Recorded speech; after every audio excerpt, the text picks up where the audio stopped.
Hello and welcome to another session on grape varieties. This one is on Albarino.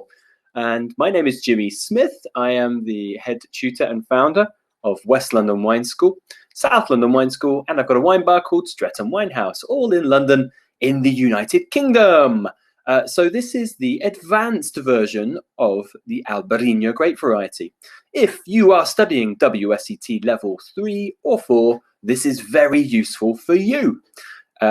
If you are looking to have more of an intermediate or basic version, please look at our intermediate version, which is ideal for WSET Level 2. Okay. As mentioned, I'm Jimmy Smith. That is my Twitter and Instagram handle at Wine with Jimmy. Please get in touch for any comments or questions you may have. Also, the three below that are the two wine schools and the wine bar. Please get in touch for any further information about tastings and courses or our wine list at the bar. So please come and see us for a class or a glass. Our websites are just below that. Okay, so Albarino, the variety, can be written as Alvarinho or Albariño. That is Portugal and Spanish, respectively. I will come to that in a second. But its origins, now, because of borders that we find today are certainly not always been in place as the exact borders over time. Grape varieties won't actually fit to today's borders. And that is why we say that Albarino is a Northwest Iberian variety. So that is Galicia and then into northern Portugal around the Minho district. So that is our key sort of zone. So it is kind of Portuguese and Spanish in its origin. It is, of course, called Albarino in Spain and very well known, and then Alvarinho in Portugal. The same variety, of course, very closely spelt, but in different countries today. We actually have witnessed that there is greater morphological diversity within Portugal. So it is a strong claim that, in fact, it is now, probably likely to come from around the Portuguese area more. But of course, that is because of the boundary which has been formed today between Portugal and Spain. The original thought process behind Albarino is, in fact, if you look at the etymology of the variety, so the naming of it, Albarino, so white Rhine. It was thought that one of the local populations here that travelled across from Germany, which is called the Swabi, or the Swavi, sometimes written, they were the ones accredited with bringing this variety with them, the Rhine variety, and planting it in Galicia. So therefore, it was classed as a Spanish Riesling, hence its name, white Rhine, the Riesling coming from a lot around the Rhine zone. But with DNA profiling, this has been rejected because we now know that it is really purely from the area of northwest Iberia. It is a parent of Caño Branco, and there are lots of different Caños, Caño Tinto, Caño Bravo. In fact, Caño Bravo, along with Albarino, are the parents of Caño Blanco. Now, you do find Caño Blanco today in Galicia. It's more commonly found in blends. It's also found within Portugal as well. It's one of the minor white grape varieties of the Northwest today, along with a few others. But we will find it in blends in the area. And also, because of the name, we do need to mention this. There is a variety called Albarán Blanco, which we'll find often around the city of Leon, so Castilla, Leon, and up towards Asturias. This variety, Albarán Blanco, is not identical to Albarino, despite its name. And also, Albarino has been linked with Sauvignon as well, which is from Jura. That's because it was misentered into, I think, the Spanish registry of grapes. So many people thought it was the same thing, but it is not genetically similar at all to Sauvignon. So it is a different variety altogether. Albarino in the vineyard. It is a white grape with fairly thickish skins, and it requires a cooler climate, often a cool moderated climate, often near the coastal zones, of course, in Galicia and Portugal. It's moderately vigorous and fertile, and its best expressions with more texture and weight will come from drier soils, which can be an issue in areas where it's quite heavily intense with rainfall, well over 1,000 in places like Galicia, Rías Baixas, for instance. So these soils do need to be capable of good drainage in order to actually produce decent quality grapes. And the soils which are a big diversity actually in the Rías Baixas will be fairly good at draining. Mid-budding, kind of early to mid-ripening as a variety. So this means mid-budding, less of a spring frost issue, which is not too significant right next to the Atlantic. And then the ripening, it's pretty decent. So it's a fairly substantial, fairly consistent variety. I was spending quite a bit of time out there last year, and one of the things that was repeatedly told to me, when you're looking through vineyards in the area, look for Africa, not the direction, but look at the formation of the grapes, and it kind of gives you a shape like Africa, the continent of Africa.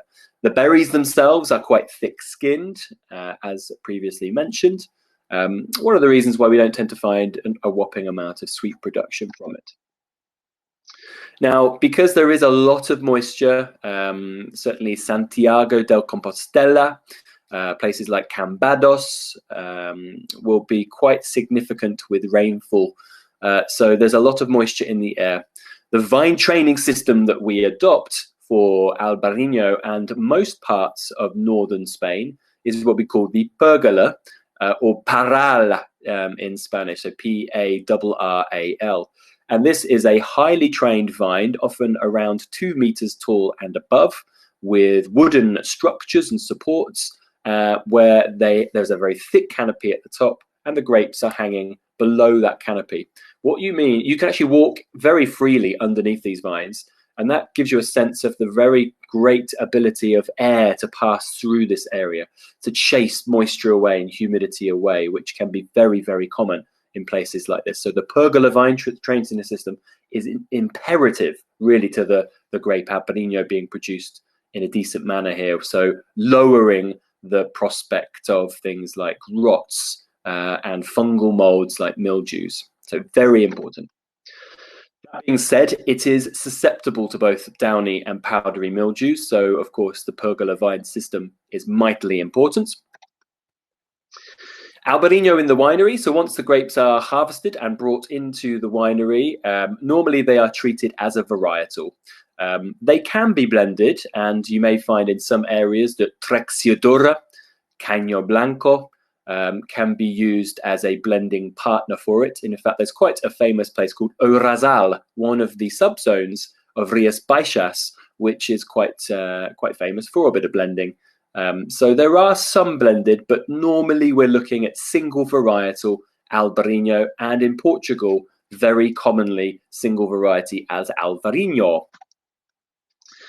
They like, of course, quite cool fermentations to maintain aromatics and brightness, longer ferments as well, and often to protect its very lovely fruit aroma characteristic and its floral nature.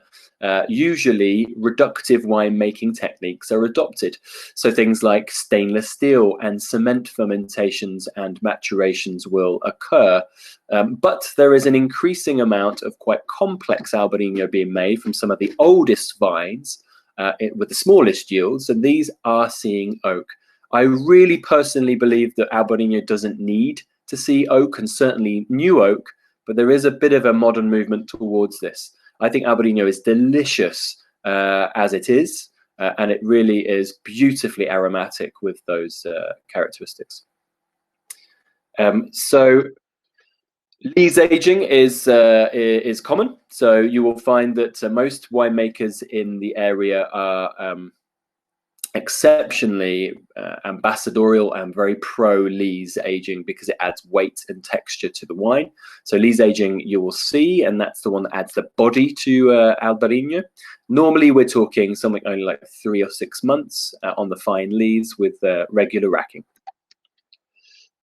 And because of the texture that is possible behind Albarino with very high acids, you will find that the wines can age remarkably well.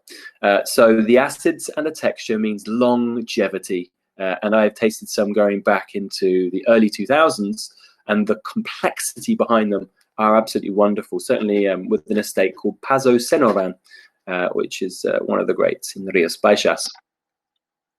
Key locations, of course, is Galicia in Spain. This is at the end of the pilgrimage route with Santiago de Compostela.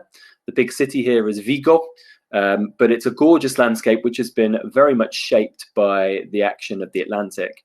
The whole green area there is Dio Rías Baixas, where we find around a huge amount of vines under play here of Albarino. About 98–99% of it is Albarino. So in Spain, in total, there's about 6,000 hectares of Albarino, most of it here in Galicia, making a variety of styles from quite fresh and saline-y salty to more complex, leesy, creamy styles. But it is very famous in those green areas, which is Rías Baixas. If you are interested, there are subzones here, such as Ribera do Ulla, which is the most northern. That's actually more famous for reds. But then the famous one is the Val do Salnes, and the Val do Salnes is where the biggest production is by quite far, around the town of Cambados, and you will have most of your key producers around here.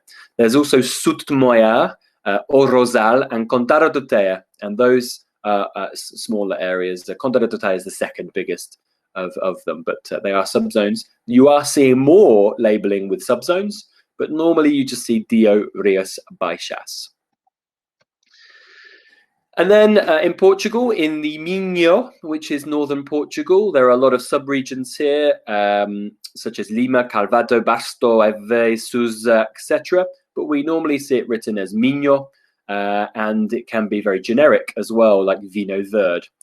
So Vinho Verde is the production here, around 2,400 hectares of Alvarinho under vine here. Probably the most famous subzone is right in the north, called the Monsal, and that's where some of the highest quality Alvarinho comes from. Not all Vinho Verde is Alvarinho. In fact, a lot of it isn't. A lot of it is blended. A lot of it is things like Loureiro and Paderna, and Trajadora, which is Trexiadora in Galicia. But if it is a single bottling of Alvarinho and it states Alvarinho on the label, it will be 100% Alvarinho, and that will often be some of the highest alcohol percentages and more complex wines behind them. Flavors and aromas. So let's just go through the characteristics first. Generally light to medium bodied, depending on the lees contact. Very high acids and very dry as a style. You can get sparklings produced under Albarino as well.